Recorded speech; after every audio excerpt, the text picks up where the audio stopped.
the Southern African Development Community, or SADC, is going to withdraw its troops from the DRC. This was announced today after a meeting of the leaders from 60 nations. And with us in the studio is Kobus Marais, defense analyst and former Democratic Alliance Shadow Minister of Defense. Hi, Kobus. How are you? Hi, Linda. Fantastic to speak to you again on this wonderful day with very mixed feelings and also news on Why the mixed? well, on the one hand, we had the budget yesterday, and that was yet again very disappointing budget as far as the defense is going. They've announced 5 billion rand at extra over the next 3 years, as if that is a lot of money. However, if you analyze that, then you see it's only about a 400 million rand increase from the previous year. So it is, I think, a 0.78% increase. So even if you take CPI, which is Consumer Price Index, of 4.5%, 4.4%, then in real terms it is bad. But if you then further take military index or increase in military-related prices, which is often about 10, 12 to 15%, then it is even worse. Now, obviously, on the budget, just the first part of the 5 billion rand, it's predominantly for the DRC deployment, and for the first year is 1.8 billion rand. So if you take that 1.8 billion rand is less than the authorized expenditure, that means that that shortfall must come from what is left. If you think that 65% of the budget is for cost of employees, so that leaves us with about, I think, about 17 billion rand available for the Defence Force. And if you then take further the yearly over expenditure on cost of employees, because remember, that's a fixed commitment. The staff component is fixed. It's about 70,000 people. So you can do little or nothing about that if there's not specific exit mechanisms for those staff. So that extra 3 billion rand, so it means that there's about 23% left for all the activities of the Defence Force, for all the services, and for all the improvements and the upgrades that must take place, and the procurements and the deployments and everything. And that means it is totally unsustainable. So yes, that was the bad thing. And then obviously, the good thing is something that we have talked about so many times and that I've spoken about very much. And I was very outspoken over the last couple of years that the war in the Eastern DRC is not our war.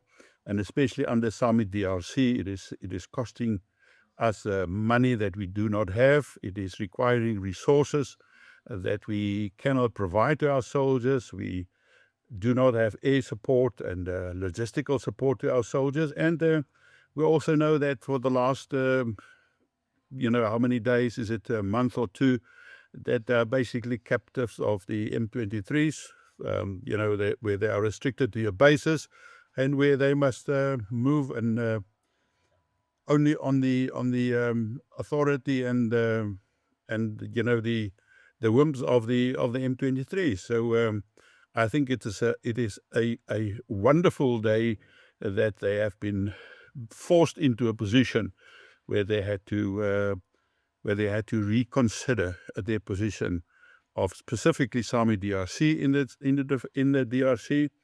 And I've said it many times. I think it's a total disaster, total unsustainable. It was never a SADC deployment, in my opinion. It was South Africa with some support from Malawi and Tanzania, and none of the others were involved. So it was very far from a SADC mission in the DRC, and that's wonderful. So now the big work will start after this decision has been made and has been communicated. Funny enough, I've seen many people talked about that, but I haven't seen much from the Defence Force themselves. They will probably come out a week later with communication. They're very, very poor with communication with journalists and with the media and with the public specifically. And it's been, on everybody's mind. And I think it is, they can gain a lot by being open and honest and frank about this. Because what we have seen over the last month or so, and especially on a daily basis from Air Force Base Waterkloof, there was chartered Illusions that was flying from Air Force Base Waterkloof to Lubumbashi. So we know that there was also Oryx helicopters flown up to that part of the world, not into the DRC specifically, but I think in Zambia they are based with the other UN aircraft and capabilities. So yes, but it's going to take a lot of money, unfortunately, to get them back. Not only just the soldiers who are captive in Sake and Goma and other parts of the DRC, but to repatriate all of those forces and equipment from Lubumbashi back home will cost probably billions of rands. So I would not be surprised if this first year's budget of 1.8 billion rand will be taken up totally, for that, and it might even not be enough for that. So yes, that is the sad news, but the good news as well. So they said it's a phased withdrawal. What does that mean? Well, obviously, phased withdrawal means that there will be negotiations. It's not just that we pack up our stuff and put it onto trucks and aircraft tomorrow and we fly out. My guess is that they would look at Goma Airport. Obviously, that's subsequent to the negotiations with M23 and with Rwanda and the other stakeholders. Which is a positive thing, although the M23s are rebels, and although Rwanda is not supposed to be in the DRC, it is still reality, and pragmatism must be paramount and must be held into account, so that everybody is involved and that we can negotiate a proper and a safe evacuation of all soldiers. Equipment will be, I think, a different matter. So there might be negotiations that will require for some of the equipment to be left behind. But hopefully we will get everything out. But even the most important thing is to get the soldiers out. And I would suspect there would be even just the release of the soldiers currently in captive. Will be a huge process and will probably be a first part of the first phase. However, just to get Goma runway operational again will require some work on the runway, because that is also part of the phased process. And then also, what role will the United Nations play? Because obviously you can't take soldiers out. You can't expect from the M23s and the Rwandas to go back to Rwanda, and then there's nothing. There's a total vacuum. So those rebels will be immediately back amongst their families and friends in the Eastern DRC. So the United Nations will also have to take some actions and steps and decisions on what will happen. You will recall that initially there was a decision also after the demand from the DRC president that MONUSCO must withdraw from the DRC. And subsequent to that, they have decided on SAMI DRC deployment. But the indication is that the United Nations might stay on longer, especially with the looming humanitarian needs required in that area.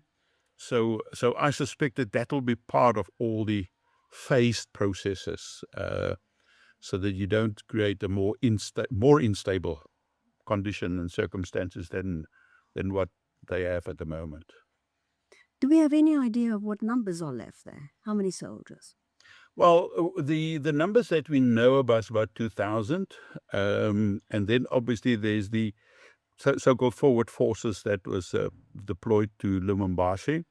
That is a couple of hundred, as I understand it, and some really potent prime mission equipment.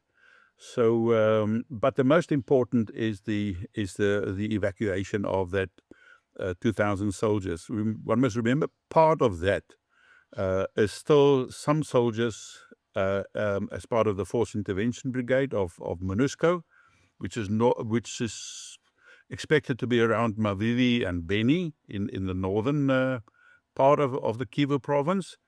But the Sami DRC is around Goma and Sake and that areas.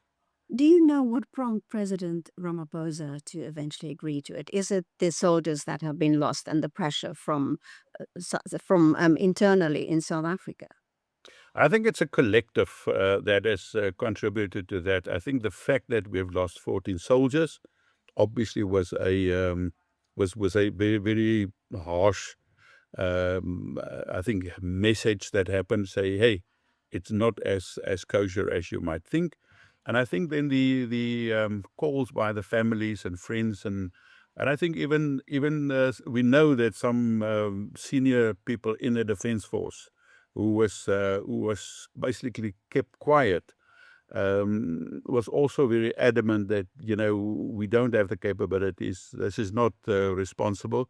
And then I must admit that I think the media, the involvement of media, people like yourself, people like that Thank you. I interact on, many of these stakeholders, the social media, Defence Web, some of the conferences that I've attended, the last couple of months. Everywhere people was talking about this, so clearly, and I have a bit of contact with Deputy Minister Olomisa, and we have talked about this. So clearly, the message was that we do not really have the capabilities, and it is not in the best interest of South Africa to stay on there. And what we should do is bring our soldiers back, regenerate and restart and reposition and reprioritize our defense force so that we make sure that we first comply with the constitutional mandates of the defense force, rebuild our navy to at least what we require it to be, the competency and capability levels, and the same with the Air Force. We know that there was, the two Oryx that was now flown up to northern part of Zambia, just came out of the service level agreements with Denel Aeronautics. So that's a good start, but I mean, we need those helicopters back at home, primarily for our land border surveillance, for our search and rescue, for veld fires, for training, for cooperation on the maritime side. So we've got such a huge need for that. And I mean, last week at the Public-Private Partnership Conference, it was also mentioned of how the defense sector in South Africa, the private sector, can partner up with the defense force and with government to make sure that our country's integrity is protected and the safety of our people is secured. The defense force cannot do that alone anymore, and it'll be a challenge. Also now this repatriation and evacuation of all those soldiers and equipment. It will have to be done in partnership with SADC nations. Hopefully they will pay part of the bill. But we know that we do not have the aircraft to bring those people and military aircraft to bring those people and equipment back. So hopefully it will not just be everything for the account of the taxpayers, but that there will be partners involved in that as well. Well, it sounds like a complicated process involving Rwanda, the DRC, the United Nations, so many nations. And so how long do you think before we can totally withdraw from the DRC?